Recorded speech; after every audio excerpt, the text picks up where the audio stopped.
They listened to their daughter and sister's final seconds, while the killer looked on unfazed. I just want him to leave before it escalates. I want you to leave. No, just don't leave. I'm not leaving. Yeah, you need to leave. You hear it? 9 shots, rapid fire, and then less than a half second, a second shot, or the 10th shot, which is he places in victim's own hand. Ebony Byrom never imagined the fatal implications of the argument she was having with her husband.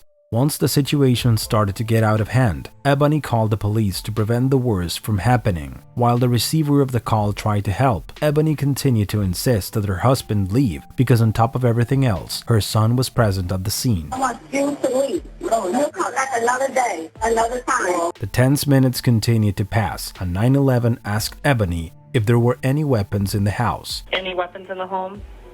It is. It was all going on while Ebony's son was in the other room. I want you to leave. No, just don't leave. I'm not leaving. Yeah, you need to leave. No. Because I have a child here. As the killer was on trial, the recording of Ebony's last phone call generated a painful response from her family, but the reaction of the person responsible for her death couldn't have been colder. He had a dispute. He wanted to get all his stuff and leave. In the middle of the night. We can do this another time. Ebony Byrom's murder was one of the 1,809 femicides that occurred in the United States in 2016 and is included in figures indicating a 26% increase in femicides by firearm between 2010 and 2017 in that country. However, Ebony is much more than a statistic, and her case shocked everyone in attendance on the day it was presented. I just want him to leave, but he's not leaving. The young woman's last words were to the 911 receiver, and her family had to hear them in court. Tears in court as a 911 call is played to the public. It's the last moments of Ebony Byrom's life.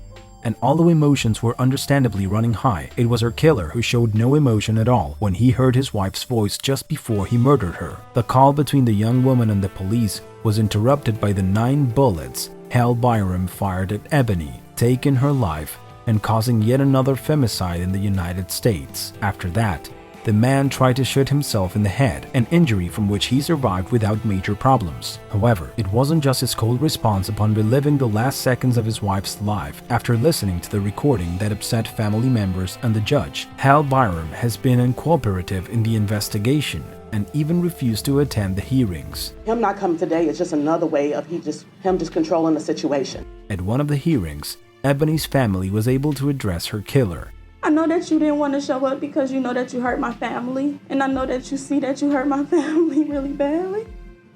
You broke us in many ways that we'll never be able to repair. Ebony's irreparable absence finally received justice. Hal Byrom was sentenced to life imprisonment without the possibility of parole. What the indifferent killer ignores is that in addition to the profound grief of her sisters and family, he ruined the life of the young woman's son. Family members say he's in Texas with his father, but he hasn't been the same since this happened. It was the then 16-year-old who followed up the 911 call after seeing his mother's lifeless body in the living room of the home. Bueno, ante la ocurrencia de un delito de violencia al interior de una pareja, ya sea de una violencia contra una mujer o contra un varón en un contexto muchas veces de violencia intrafamiliar, es tremendamente importante que se realice la denuncia lo antes posible. Lo normal es que este tipo de personas que ejercen este tipo de acciones ya lo hayan hecho antes, lo hagan y lo perpetúen en el tiempo. Es importante realizar este tipo de denuncias porque es posible detener a tiempo un caso de que podría escalar incluso hasta la muerte de la víctima. Ebony Byrom was just 38 years old when she became a victim of gender-based violence. Her sisters also shared some words for women in court, saying, "Pay attention to who you bring home. Pay attention to who you love." However, even though the phrase came from a good place, the truth is that aggressors don't always give clear signs that give them away, and ultimately, for a woman to die at the hands of her partner is simply wrong.